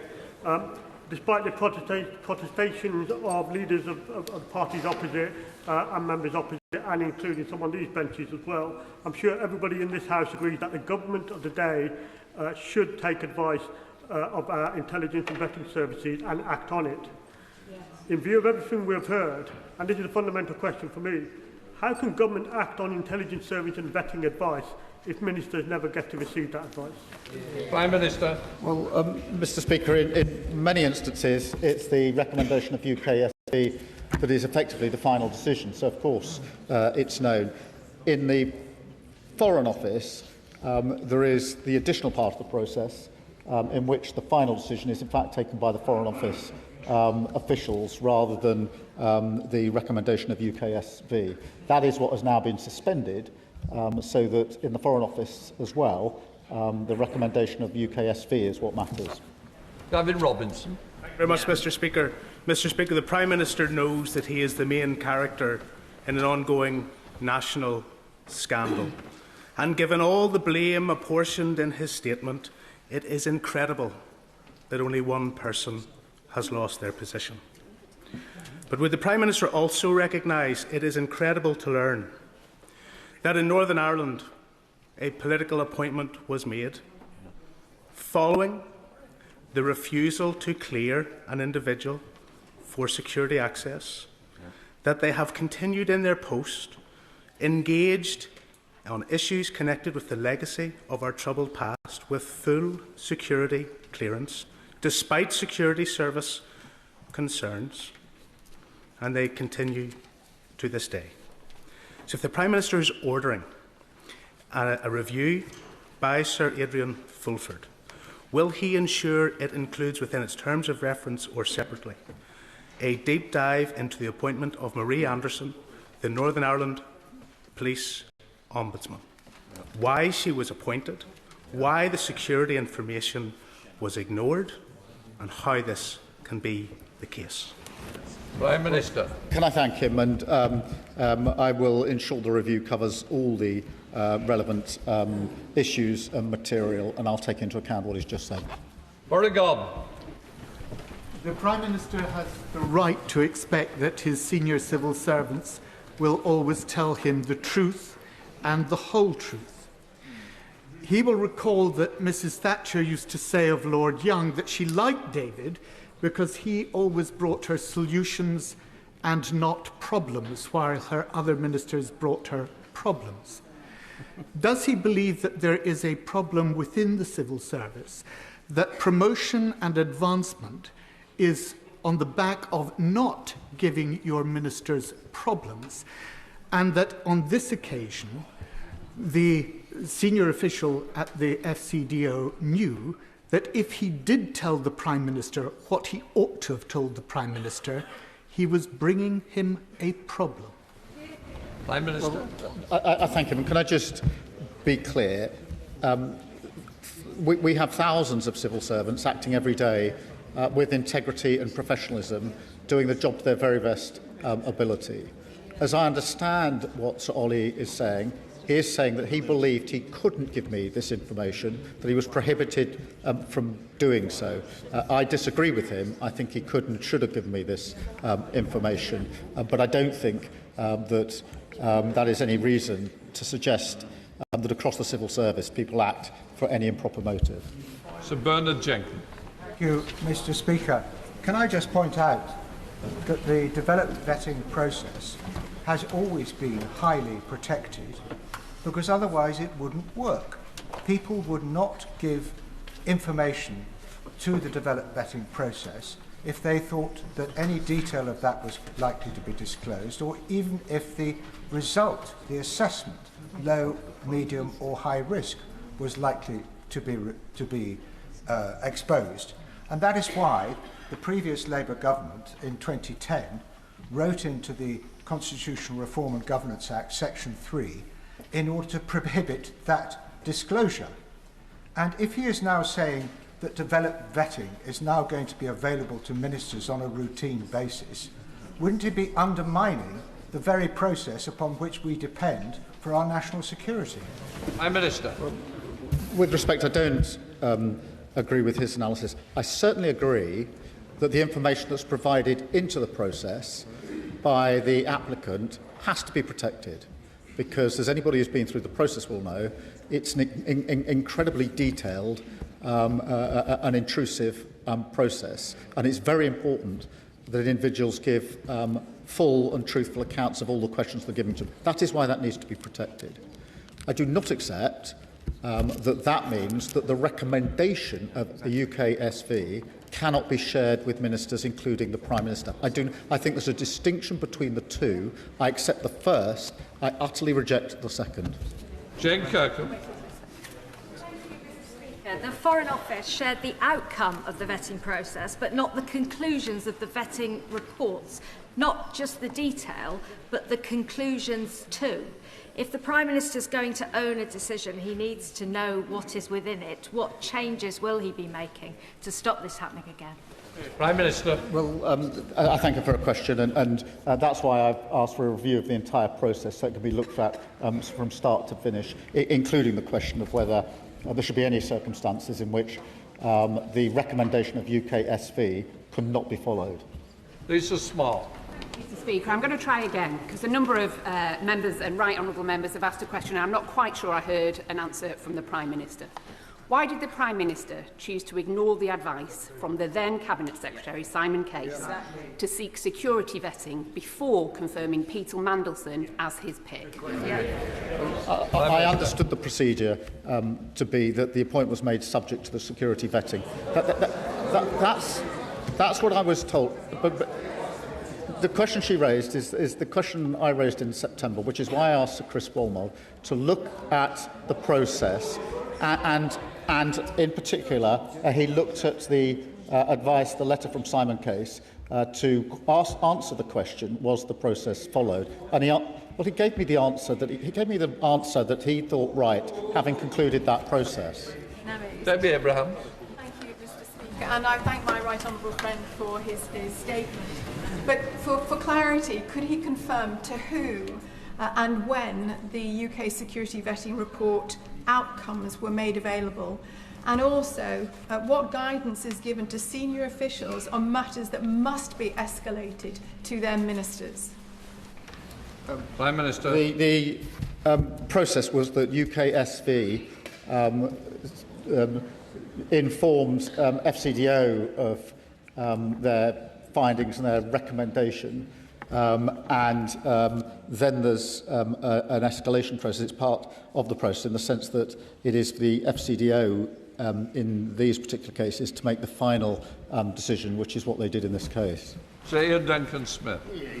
Speaker, I'm going to return again to the real nub of what this is. The Prime Minister knew, as we all knew, about his representation as to who should actually be the ambassador. In this particular case, a man that had been sacked twice out of Cabinet, but more than that, in the public domain at the time were all his links clear with the Chinese companies and his meetings with Xi. Furthermore, his time in Starmer, where he stayed there after 2014 in the invasion, not just for that, but his meetings with Putin, and, of course, his relationship with Deripaska, who was negotiating on the tax levels and the tariffs on aluminium when he was the EU Commissioner responsible. So with all of that going on, his announcement of this man into the ambassadorial position, why did he think that therefore he didn't know something about him? He knew he was corrupt, he was corrupting, and he was the wrong choice. Surely that's why he overturned Case's review, Case's advice to have the review before he made the decision. Exactly. Prime Minister. No, that's not the case. But the judgment call to appoint was my judgment call, and that was an error, and I've apologised for it, particularly to the victims of Epstein. But the developed vetting process was carried out in the way I've indicated to the House. I should have been told at the time of the recommendation. Had I been told, I wouldn't have made the appointment. Neil Duncan-Jordan. Thank you, Mr. Speaker. Today's statement may well be about process and procedure, but surely, Prime Minister, the real issue is why, when Peter Mandelson's reputation was already known, was he ever considered for such an important role? Prime Minister. Well, Mr. Speaker, I've accepted that was my decision, and I've apologised for it. Ellie Chalmers, Dr. Ellie Chalmers. Thank you, Mr. Speaker. The Prime Minister says it's staggering and unforgivable that he wasn't told about the vetting. But what's really staggering and unforgivable is that he appointed Peter Mandelson before the vetting, that he appointed Peter Mandelson knowing about his friendship with the paedophile Jeffrey Epstein. What's unforgivable is that the Prime Minister was more concerned with pandering to Donald Trump than with standing with the victims and survivors. Now, the Prime Minister has not accepted a simple sorry from his civil servant. He thinks that's inadequate. The country thinks a simple sorry is inadequate from him. Will he take personal responsibility for his staggering and unforgivable errors of judgment and resign? Prime Minister. Mr. Speaker, I've set out to the House the facts of what happened in this particular case, and I am staggered, and I find it unbelievable I wasn't given the information I should have been given. Richard Bergen. Thank you, Mr. Speaker. The Prime Minister made the political decision to appoint Peter Mandelson, but central to that decision, along with other policy and political position decisions would have been the Prime Minister's former Chief of Staff, Morgan McSweeney. So can the Prime Minister confirm to the House whether Morgan McSweeney passed all his security vetting, and confirm whether or not Morgan McSweeney ever handled documents for which he had anything other than the appropriate level of clearance? Prime Minister. All the appropriate necessary developed vetting has taken place in number 10, and everybody has passed that. Everyone passed it. Well, Francois. Thank you, Mr. Speaker. If, as we've been assured, there was no law that prevented the Permanent Under-Secretary telling the Prime Minister the outcome of Mandelson's developed vetting, then presumably by the same token, there was no law that prevented the Prime Minister from asking. So can he be very clear with the House on one point? Did he, as Prime Minister, ever ask the question, did Mandelson fail his vetting? And if he did ask that question, who did he ask that question of, and when did he ask it? Prime Minister. Peter Mandelson was given developed vetting clearance. That was the clear position. He was given clearance. That's the facts as I've set them out. Clive Efford. The Prime Minister has always behaved with the utmost integrity and honour when he's been dealing with this House, and he is an eminent lawyer who understands the consequences of deliberately coming here to mislead Parliament. On top of that, he also understands the likelihood of a paper trail unravelling such a deception. So it's inconceivable that he would intentionally mislead this House. But does he agree with me that all of the documents relevant to this matter must be made public in accordance with the humble address that was passed on the 4th of February, and that no ministers or officials should engage in trying to prevent any of those documents being made public? Yes, we will comply with the humble address in full. That is the process that's going on. Mr. McVeigh. Thank you, Mr. Speaker. The Prime Minister said today, I know many members across this House will find these facts to be incredible. He's right. We do, along with his staggering lack of curiosity and his inability to take on board warnings about his good friend Peter Mandelson. Because the Prime Minister was given a due diligence document by the Cabinet Office which told him several reasons why Peter Mandelson should not be appointed. Fired twice from government, business dealings in Russia and China, and the fact that he'd maintained a relationship with Epstein after his imprisonment for paedophilia. The Prime Minister knew this, but appointed him anyway.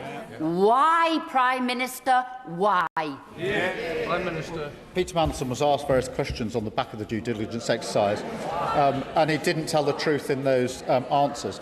But look, the decision to appoint him was an error. It was my error, and I've apologised for it. Sir Russell. Thank you, Mr. Speaker. It is accepted by many on these benches that the Prime Minister did not know the outcome of the vetting. But the Cabinet Secretary came on Tuesday, and she had clearly spent a month researching whether or not she could provide the advice that she did. So she clearly thought very carefully about the information that she brought. When the Prime Minister then launched an investigation, rather than coming straight to the House with the information that she had provided, was that because the information was insufficient to present to the House? And if so, when was he planning to come to the House? Prime Minister.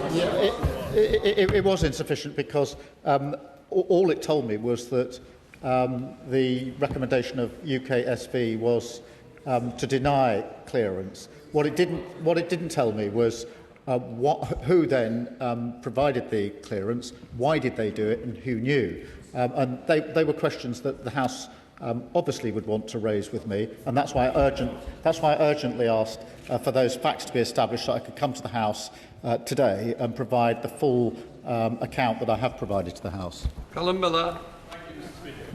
Ballot vetting should be carried out before someone has, and I quote, frequent and uncontrolled access to top-secret material or any access to top-secret or coded, otherwise known as strap material. The Prime Minister has promised full transparency, so I ask him 3 questions. Did Peter Mandelson have access to any top-secret or strap material before his DV clearance on the 29th of January? Did Peter Mandelson have any restrictions placed on his access to top-secret or strap material during his time in Washington?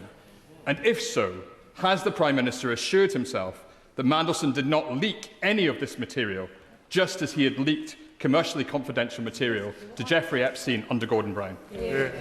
I do not understand that he had access to strap material before he took up his post as ambassador. He did have access after he took up his post, and that's why I have ordered a review of any security concerns that may arise. Justin Madders. Mr. Speaker, I think we all find it staggering, don't we, that someone can fail their security vetting and still be appointed to such a sensitive and critical role. And it's even more staggering, as we've heard, that the Prime Minister wasn't informed of that failure. Now, I agree with what the Prime Minister said. He didn't need to know the details, but he did need to know that he'd failed the security vetting. And it's in terms of the detail that I want to ask the Prime Minister this. If people didn't know what the concerns were on security for Peter Mandelson, how could any minister, how could any official, how could any other state deal with him on sensitive security issues? I understand the Prime Minister's doing an inquiry into that, but it's very important that Parliament has oversight of that issue, because I'm very concerned there's been another failure there to manage our security interests. Prime Minister, I thank him. In a case such as this, in relation to such a sensitive post, I don't think it's right that somebody should be appointed at all if the UKSV are recommending that clearance is not given. So that would be my position on this. Sir John Hayes. Thank you, Mr. Speaker. When I was privileged to serve as Security Minister, the Prime Minister was my shadow, and dealing with matters of the most significant national security, he was straightforward with me, as I was with him. So I hope he'll answer this straightforward question. The humble address makes clear that the ISC will see any material related to national security or international relations. In the course of our work, we've clearly liaised with the Cabinet Office. When did the Cabinet Office know about this failure in vetting? Who knew? And why didn't they bring that material to the ISC when they found it? For we hadn't received it when he found out that this vetting had failed, and yet others must have known that it had failed. Prime Minister. Would you just excuse me? The situation was that as part of the work that was being done on the humble address, this information came to light. Senior officials immediately took legal advice on whether it could be disclosed. Having got that legal advice, they immediately disclosed it to me. I think that was the proper process. I think it has now been disclosed to the committee, albeit, I think, on the Thursday rather than the Tuesday. But that's the process. And just to defend that process, I do think it was right for the senior officials, having got this information, to get legal advice on whether they could disclose it and who to. I think that was the right thing to do. As soon as they got that advice, they brought it to my attention. Lawrence Turner. He's disgraced himself and by extension brought shame upon these two houses of which he was formerly a member. Does the Prime Minister agree that the famous Armstrong Memorandum on the conduct of the civil service was correct and holds true today when it said, "It is the duty of a civil servant to make available to the Minister all the information and experience at his or her disposal which may have a bearing on the policy decisions to which he is committed or preparing to make, and to give to the Minister honest and impartial advice without fear or favour, and whether that advice accords with the Minister's view or not." Prime Minister. Yes, I do agree with that, and that's why this information could and should have been shared with me at the first opportunity, and that was before Peter Mandelson took up his post as ambassador. There's Sybil Roberts. The Prime Minister is hiding behind a thicket of legalese and procedure, but he has a track record of appointing Labour's most favoured sons and daughters to plum government jobs and into the House of Lords. In Wales, we know all about Labour's crony culture. Who could forget UK Labour's favourite First Minister, Vaughan Gething, propped up by number 10 in spite of dodgy donations and now tipped for a peerage. But the timing, Mr. Speaker. How will he explain to his party his role in bringing down Labour's century of dominance in Wales in the forthcoming elections? Prime Minister. Well, Mr. Speaker, I'm addressing the question today about the process in relation to Peter Mandelson. I've set that out in some detail to the House and answered a number of questions. Afsana Begum. In December 2024, the Prime Minister said in announcing Peter Mandelson as US Ambassador that he had unrivalled experience. This was despite the gravity of what was known about his record and available publicly.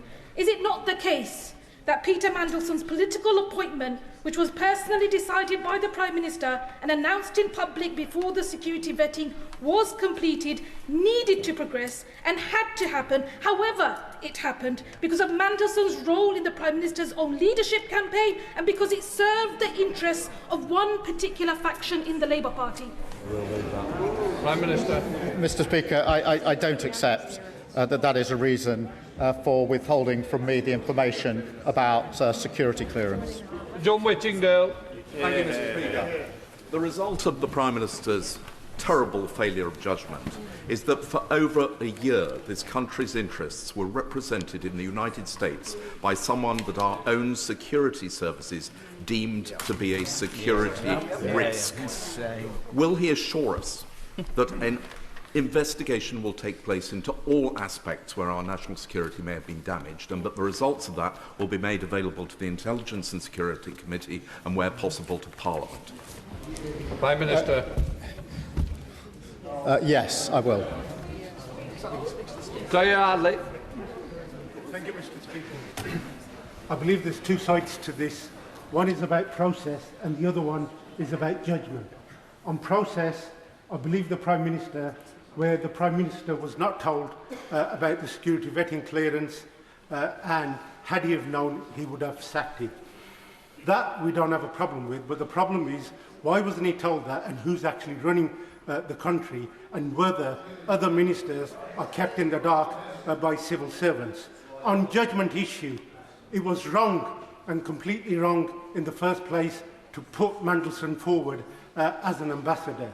Will the Prime Minister write to me confirming this week that no one is in position who has failed the advanced security vetting process of all political appointments that have been made?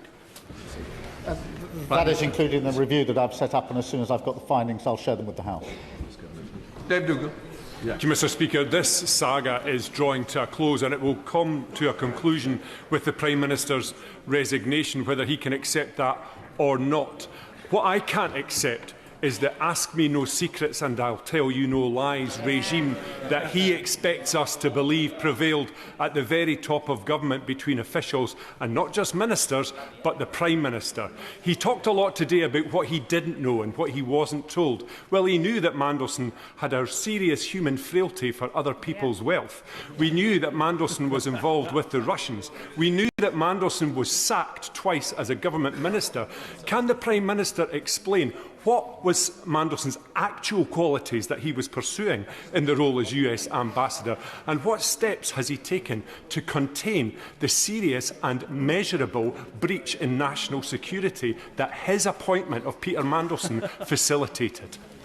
Prime Minister.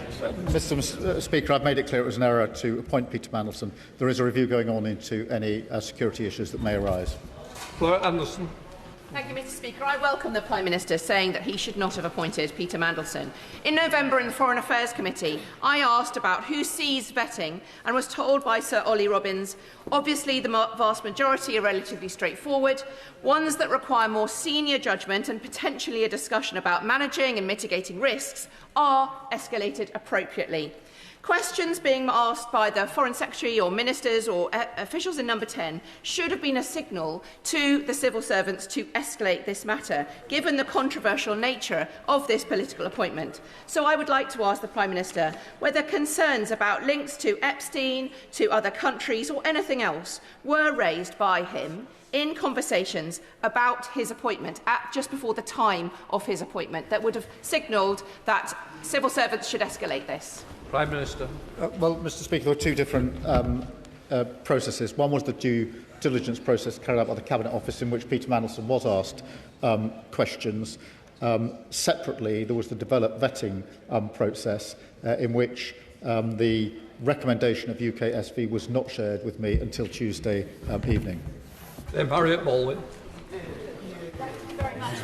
It seems to me that there are two different ways in which a minister can inadvertently mislead this House. One is by the things that they say, but one is by the things that they don't say. And that is why I'm particularly interested in the letter that my right honourable friend, the member for Goole and Pocklington, raised, the one from Lord Case, because that seems to have been written to the Prime Minister in November 2024, advising that a political appointment to an ambassadorial role ought to be preceded by full security vetting when it was before it was announced. Now, it was announced by the Prime Minister in December 2024. Did he write on his decision there that he wanted it to be subject to him passing the full security vetting? What did he write on his box note? Prime Minister.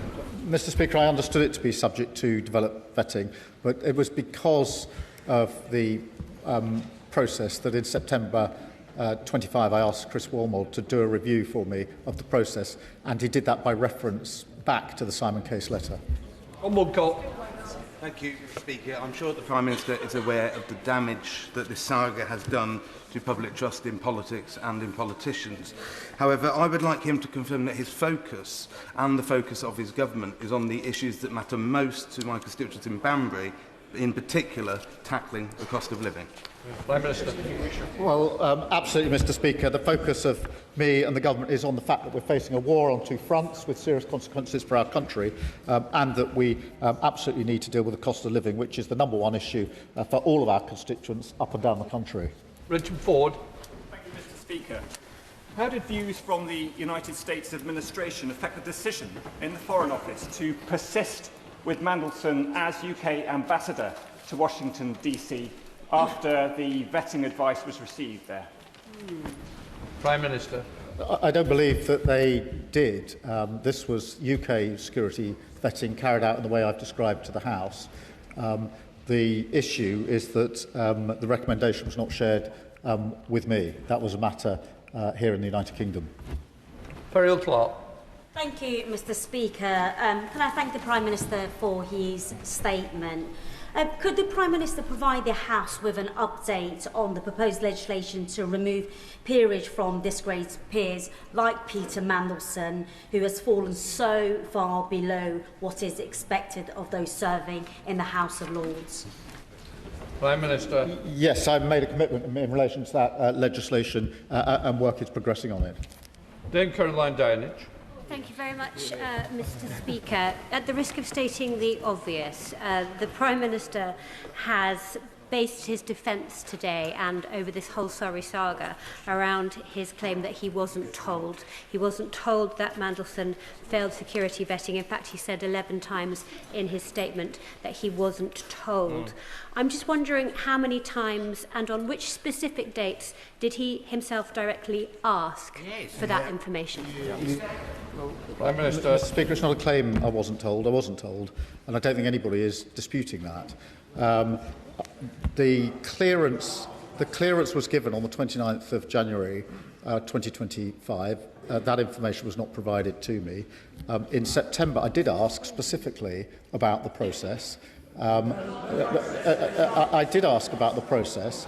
Sir Chris Wormold has made it clear to me that in carrying out that review, he was not told about the security clearance recommendation that was made.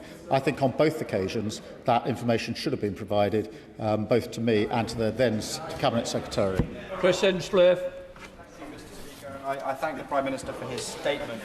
In answer to my honourable friend earlier in this statement, the Prime Minister said that he delayed coming to this House so that he could answer, amongst other questions, why UK SV was overruled. It seems wholly incredible that this decision was made on a personal whim by a senior civil servant? And is it not that it was made because of the political pressure from number 10 to advance a man who a particular faction in the Labour Party has looked to for moral and spiritual leadership for years? So can the Prime Minister explicitly now confirm his understanding of why the decision to overrule UKSV was made? Well, Prime Minister. Mr. Speaker, I don't accept that the view of anyone about Peter Mandelson provides an explanation for not providing me with the information that he had. The recommendation was not to grant him security clearance. We're talking about a very serious issue on a very sensitive case. I clearly should have been given that information, whatever the pressures that are always there in government every day. Robert General. The Prime Minister's aides briefed that he's furious, angry Starmer. But why is it that he only ever seems to get angry when he's trying to save his own skin? Is he not angry about the 600 men who crossed the English Channel on small boats on Saturday? Is he not angry about the people who are queuing up for fuel at the forecourts and can't afford the Chancellor's taxes? Isn't the truth that his government is now so paralysed that its only agenda is cleaning up the mess left by the paedophile pal, Peter Mandelson? I think any minister of any government that hadn't been provided with this relevant information would rightly be frustrated and angry. Emily Darlington. Thank you, Mr. Speaker. I wanted to take a moment during the statement to focus on the young women who were exploited, abused, raped by Jeffrey Epstein and his friends. Years of being trafficked for rape, no one to turn to, and years of people not believing them. The idea that Mandelson would call Epstein's conviction wrongful is disgusting. And I cannot imagine how it felt for the survivors to hear that. The PM was right to sack him, so can I ask the Prime Minister to take the opportunity again to say to those young women that this House believes them and this government stands by them, and is he confident that no person with financial or personal links with sex traffickers would receive DV in the future? Can I thank her? And she's right to focus on the victims in this, and that's why I started this statement by making it clear that this was a judgment error on my part, and the apology I have made is to the victims, because I know the impact that this will have had on them, who have already suffered so very much. Katie Lamb. My right honourable friend, the Leader of the Opposition, asked this question, but I don't believe received a response. Was the Prime Minister aware that Peter Mandelson was a director of Starmer before he was appointed? Prime Minister. Mr. Speaker, I acted on the information that was provided to me in the due diligence process. The information that was dealt with in the security vetting process has not been made available to me, nor can that detail be made available to me. It's the recommendation that should have been made available to me. Arthur Brash. Mr. Speaker, one of the things that I find most difficult to understand in this process is that when this scandal erupted in September of last year, and before the Prime Minister came to this place and elsewhere to make statements about it, statements that he must have known would have involved talking about the vetting, why he simply didn't order officials to share the vetting with him. Why didn't he, and does he regret not doing it? Well, I did ask Sir Chris Wormald to carry out a review. I worked on the basis that all the relevant information would be shared with him. It was only last week that I found out from Sir Chris that he himself had not been provided with information that he should have been provided for when he was carrying out the review on my behalf. Sir Corbyn. Thank you, Mr. Speaker. Can I take the Prime Minister back to the question asked by the member for Hackney North and Stoke Newington some while ago, when she asked a quite simple question: why the Prime Minister didn't ask any questions whatsoever about the nature of the security clearing that Mandelson had achieved, or why there was any doubt about him, or was he so obsessed with his determination to appoint this tainted figure to be the ambassador to Washington, he just wanted to ignore the rest and the officials just went along with it? Why didn't he ask the simple, straight question? Mr. Speaker, Peter Mandelson was given security clearance, and that was clear to everyone, including myself. What I didn't he was given clearance. He was cleared. He wouldn't have started the role if he hadn't been given clearance. As soon as it came to my attention last week that was against the recommendation of UK SV, I did ask for the information I've now put before the House. Lyndon Ward. Thank you, Mr. Speaker. We all agree that Peter Mandelson should never have been appointed, and the Prime Minister has said this clearly and consistently and taken responsibility, including by apologising. That is the right thing to do. Can the Prime Minister give further assurance that the Government will continue to comply with the humble address in full? Yes, I can give that assurance. We will. John Lamont. We got that. Thank you, Mr. Speaker. The Prime Minister said various things over the course of the last few weeks and months, which have now turned out not to be true around the vetting process of Peter Mandelson. Does the Prime Minister accept he inadvertently misled the House of Commons? Yeah. Prime Minister. No, I did not mislead the House of Commons. I accept that information that I should have had, and information that the House should have had, should have been before the House. But I did not mislead the House, and that's why I've set out the account in full. Anybody else? Jacob Collier. Thank you, Mr. Speaker. The Bloomberg files, which caused the Prime Minister to sack Peter Mandelson, revealed that Mandelson had been leaking confidential government information to a convicted paedophile during Gordon Brown's government. In his role as ambassador to Washington, there will have been access to highly sensitive and top-secret documents. So knowing that this was his previous behaviour, is there any investigation by the government or security services into potential leaks during Mandelson's tenure as ambassador? That's why I've asked for a review to be carried out in relation to the material that could have caused any issues in relation to national security. Luke Taylor. Thank you, Mr. Speaker. On the 12th of September, it was revealed in the Independent newspaper that Mandelson did not pass vetting by MI6 and therefore by UKSV. On the 16th of September, in this chamber, my honourable friend, the member for Tiverton and Minehead, made the same claim in the presence of the Minister, the Right Honourable Member for Cardiff South and Penarth. On hearing this information, did the Minister or the Prime Minister feel the need to ask if the specific claim there was true? And in the response that was given, that DV clearance was granted by the FCDO, as a KC, how did he not see the clear difference between the question that was asked and the answer that was given? And does he not agree with me that, in his own words, his explanation beggars belief? Prime Minister. Mr. Speaker, at various points, questions were asked, and questions were therefore put to FCDO. The answer back was the same because they took the view that was not information they could share with anyone, including myself. Dr. Lissengar. Thank you, Mr. Speaker. Early today, NBC released an interview with hospice worker Rachel Benavides, who was 22 years old when she became one of the victims of Jeffrey Epstein's abuse. For 27 years, she has been waiting for the crimes committed against her to be recognised. And as she told NBC, and I quote, "Until we are heard, until survivors are heard and believed, then I don't think there's ever going to be justice." Does the Prime Minister agree that we owe it to the hundreds of victims like Rachel to put them first in these debates, not political point scoring, and that he was absolutely right to sack someone like Peter Mandelson, who refused to believe these victims, and if he did not care? Well, I do agree with her, and can I thank her for making sure that the victims are central in this, as they should be. Dr. Andrew Morrison. Thank you, Mr. Speaker. The Prime Minister's been on his feet now for nearly 2 hours. So can I put it to him that the most charitable explanation that can be put forward to explain this sorry saga is that it has been a bad, probably terminal case of the three wise monkeys. See no evil, hear no evil, speak no evil. Yes. Yeah. Prime Minister.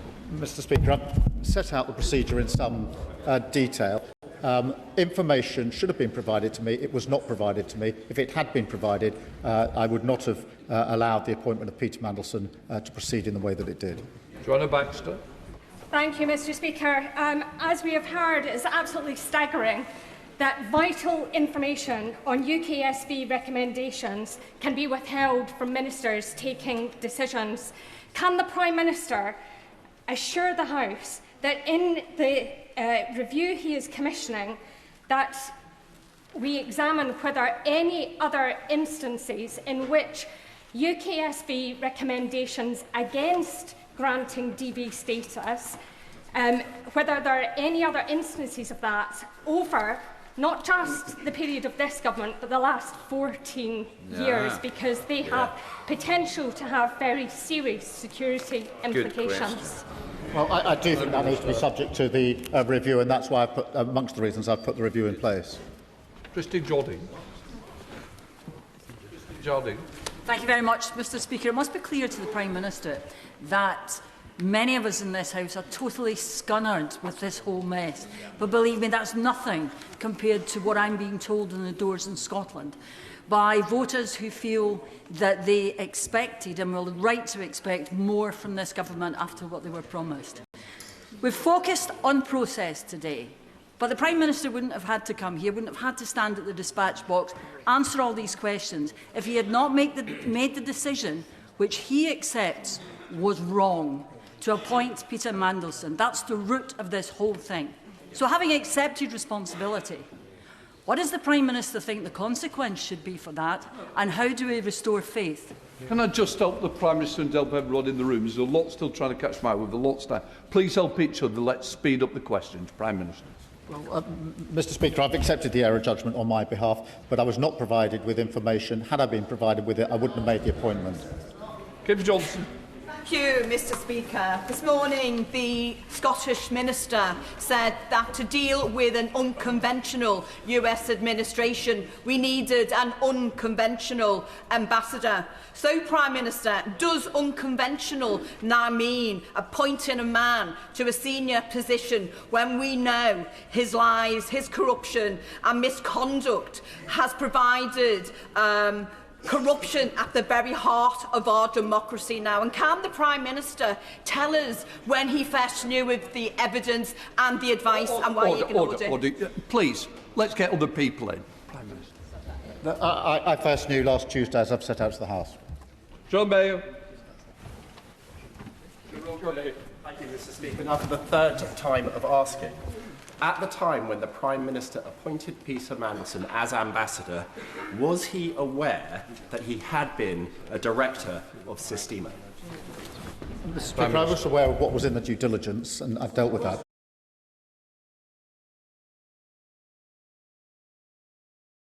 Of the British state, and I welcome the Prime Minister's candour in accepting his responsibility for his part in it. But does the Prime Minister agree that restoring public trust is a mammoth task and requires leaders on all sides to be careful with their language and to ensure that they understand the processes that they're talking about, rather than throw about baseless accusations of, quote, lying? I do agree with that, Mr. Speaker. John Robertson.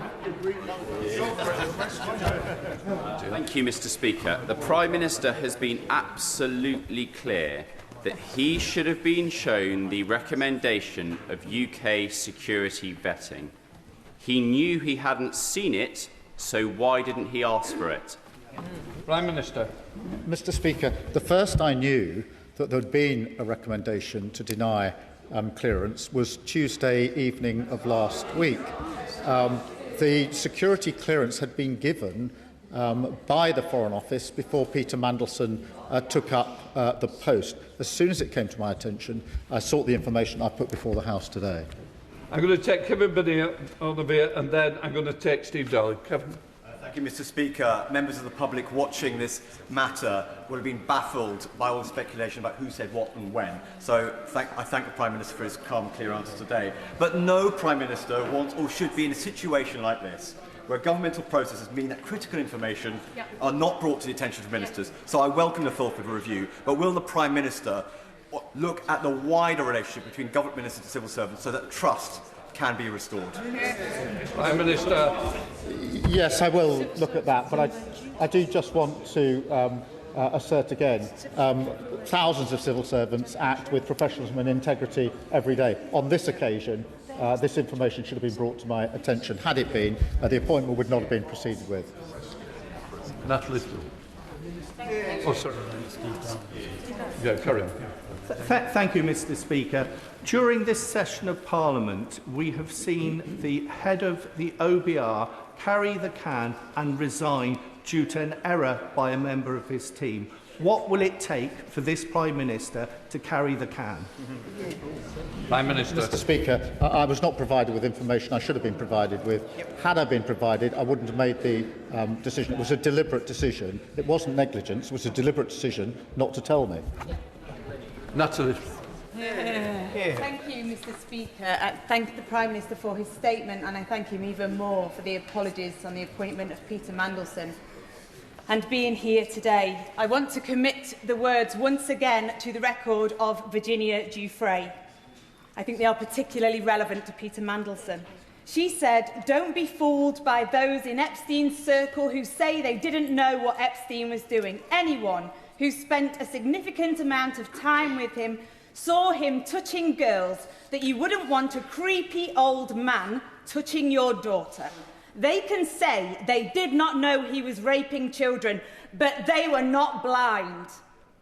Now, on the House, across the House, there is consensus that we need to get to the bottom of this. I absolutely accept that the Prime Minister did not know about the security vetting. But can the Prime Minister please update the House on when we can have the next tranche of documents from the humble address so that we can get to the bottom of who did know what and when? Prime Minister. Can I thank her for her campaigning on behalf of these victims and many other victims in relation to abuse, sexual abuse in particular, and her insistence always that we must put the victims first. We are complying with the humble address as quickly as possible, and we will comply with it fully. Alfred Blandry. Thank you, Mr. Speaker. In the Foreign Affairs Committee meeting back in November last year, I asked Sir Oliver Robbins whether the Foreign Office had a different view about who should be recommended for the posting of ambassador. Sir Oliver Robbins said to me that the Prime Minister took advice and formed a view himself, and we then acted on that view. Isn't it the case that the Prime Minister was repeatedly warned before the appointment that Peter Mandelson carried reputational and political risk, including the... Our country is built on an idea. It's an idea so powerful that some of us have died to protect it. It shapes our connection, our politics. It forms the fabric of our daily lives. And it seems so fundamental we rarely pause to consider its significance. But here's the thing, this notion is entirely uncrafted. And although it feels like it's getting stronger and it's always going to be here, the truth is, it's becoming more fragile than we realize. This concept is a community.